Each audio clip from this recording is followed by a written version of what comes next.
જય માતાજી મિત્રો, આપણે લિયો ગાડીનું એન્જિન ખોલ્યું છે આખું અને બનાવવાનું છે.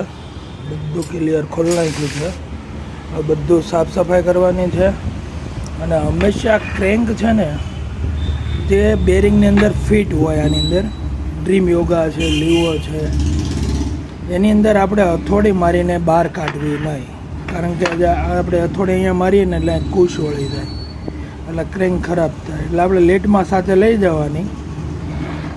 લેટમાં લઈ જઈએ ને એટલે એ લોકો પ્રેમથી પ્રેશરથી ખોલ નાખે અને પાછું પ્રેશરથી ફિટ કરાવી દેવાનું. એટલે એન્જિન તમારે વાઇબ્રેશન કોઈ દિવસ નહીં મારે. આ હું એક જ બેરિંગની અંદર જામ આવે ક્રેન્ક, એટલે ખાસ ધ્યાન રાખવું. લીવો ગાડી છે, આપણે એન્જિન ખોલ્યું છે. સાંજ સુધીમાં કમ્પ્લીટ કરીને ફિટ કરીને આપી દેવાનું છે. ચાલો મળીએ. જય માતાજી.